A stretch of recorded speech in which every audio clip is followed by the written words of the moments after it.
Hai Besti, iki aku lanjut kegiatan pagiku yo Bes.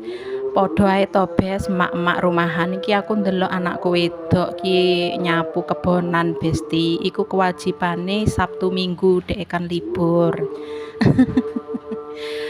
Ben iso gawean wong wedok ngono lho Bes. Diajari sithik-sithik sing ringan-ringan ngono wae. Ben ngerti. So lek ning adoh karo mae mboke ben ra kaget.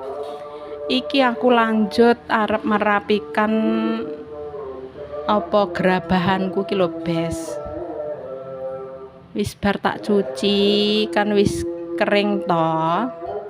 Terus arep tak lanjut tak delehne ning rak sing resik ngono lho Bes. Ning tempat sing kering. Ya ngene iki lho Bes. Gayane mak-mak rumahan ya wis ora apa-apa, masih mak rumahan ya berusaha apa kuwi jenenge iso menghasilkan cuan ngono lho Besti. Saora-orane ya gayan ngomah ya golek duit saka ngomah ya iya. Lah tambahane ya ngene iki lho Bes. Gawe konten ngene iki lho.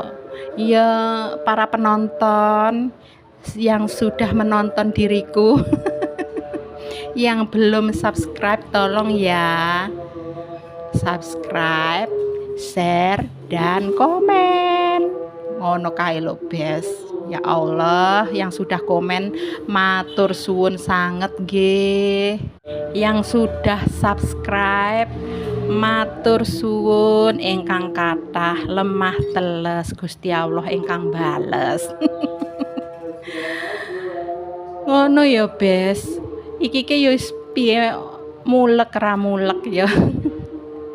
Bosen ra bosen iki aku arep lanjutne apa kuwi jenenge aktivitas rumahku. Iki bar ngono-ngono aku ki obong-obong sampah Besti. Iki kan pirang-pirang dino ki kene iki kan panas gak enek udan to Bes. Dadekno sampah-sampahku iki wis kering, wis garing ngono lho Bes. Terus ben ora mumbruske terus tak bongi ngene iki. Ben ilang ngono lho Bes.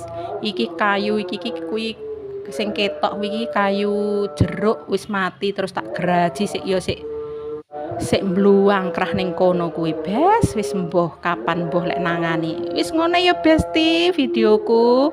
Engko disambung lagi, lanjut lagi ya Bes.